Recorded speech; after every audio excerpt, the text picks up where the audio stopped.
Man, it's been a minute since I've done one of these videos, but I'm back.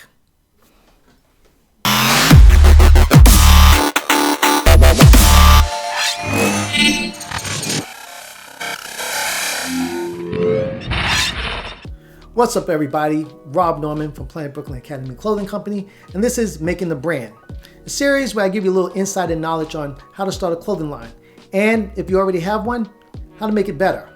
Before we jump into things, please hit that like and subscribe button, and don't forget to hit that notification bell so you can stay up with everything I drop whenever I drop it. So, as I said in the intro, I know it's been a while since I've done one of these videos, but besides working on my line and handling a few projects, I've also been teaching. So if you're from New York City, you'll know the Fashion Institute of Technology. That's where I teach at. I'm a professor there. And I teach a course which I wrote, which is based on this series. And this is the first semester it is launched, and it's been doing pretty well. But while teaching the course, one of my students asked me a question, which I thought was pretty interesting and something worth making content on, because I'm pretty sure it's the same thing other people out there have asked or wondered about, but no one's really touched on the topic. And it was the question they asked was, what is the difference between a target market and a target audience? And what's the relevance? Is it important to know what they both do, and why do we need them? Well, to answer the first question, they are very important.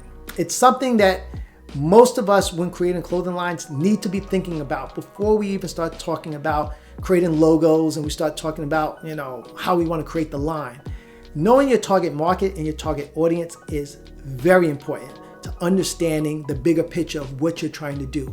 Because at the end of the day, besides creating all the pretty images and the clothing, you want to sell product, and you need to know who you're selling it to.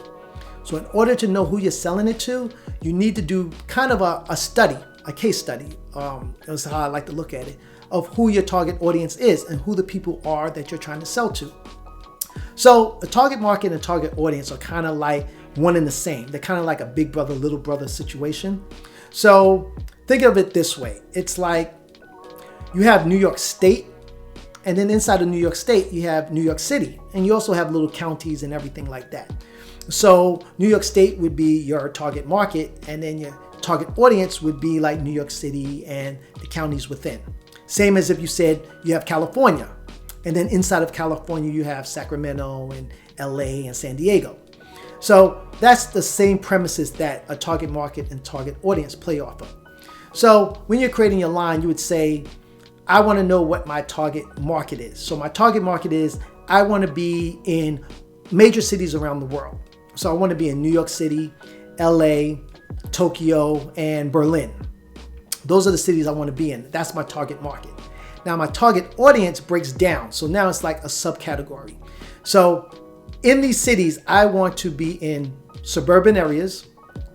I want my target audience to be men between the ages of, say, 18 and 25. I want men who are also either in college or work non-corporate jobs.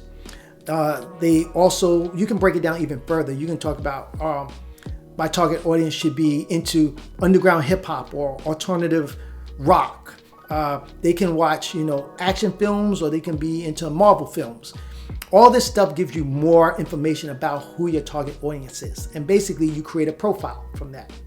Now with that profile, you can now look at these target areas, your markets, and see what each one of these profiles fall into for each one of these cities. So for instance, if we said, all right, the information I just gathered of knowing what my profile is, in New York City, the people who fit this tend to wear a lot of denim. So jeans is something I probably need to put into my line. And then if I go look at, say, Tokyo, I can say, well, you know what?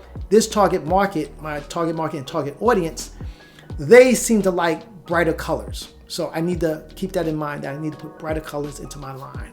And then when I look at California, I may say they may be graphic heavy. So I got to think about having a lot of graphics in it. And then Berlin could be something totally different. But now as I look at this information, I can now better design a line because I know what my consumer is into. The biggest issue that a lot of small brands do is that they don't do this exercise. They just say, oh, I want to be a streetwear line. and they think that encompasses everything. The problem is that the idea of what you think your target audience is different than the actual audience that buys your stuff most of the time. So we all have an image in our head of who we want to buy our stuff, but who actually buys it tends not to be the same. So this is why we have to do this kind of case study situation with this. So once you understand this, you can better design for them, for yourself, and stay ahead of the curve. Now, this information also helps you when you're starting to sell online, when you're starting to run Google ads, Facebook ads. All this information you have to put into the system so the algorithm can target these people with your ads so they know who's going to buy your stuff.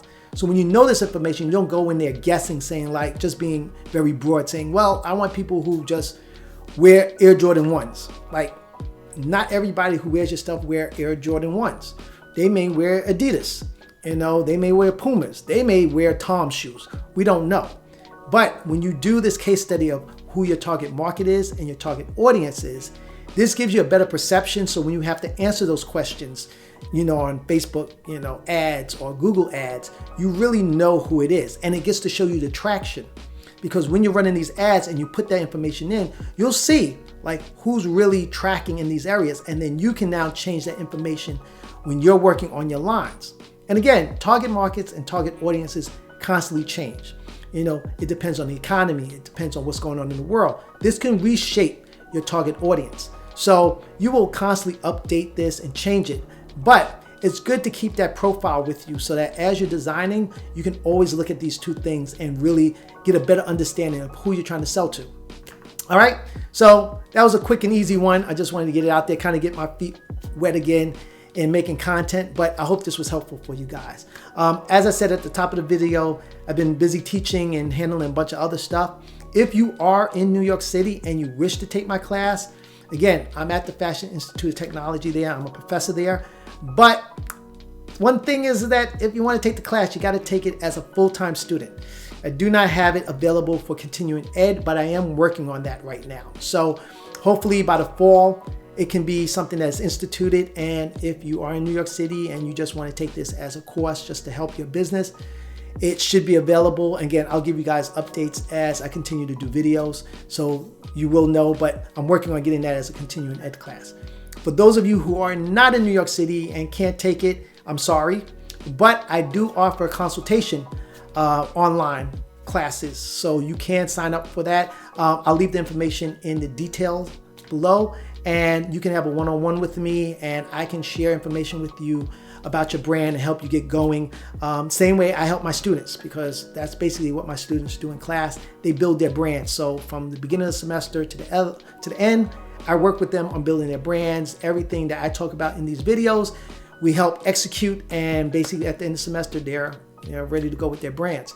So I can do that a lot easier as a consultation, because you don't have 30 students in a room, it's just one-on-one. So it's also a great way to do it.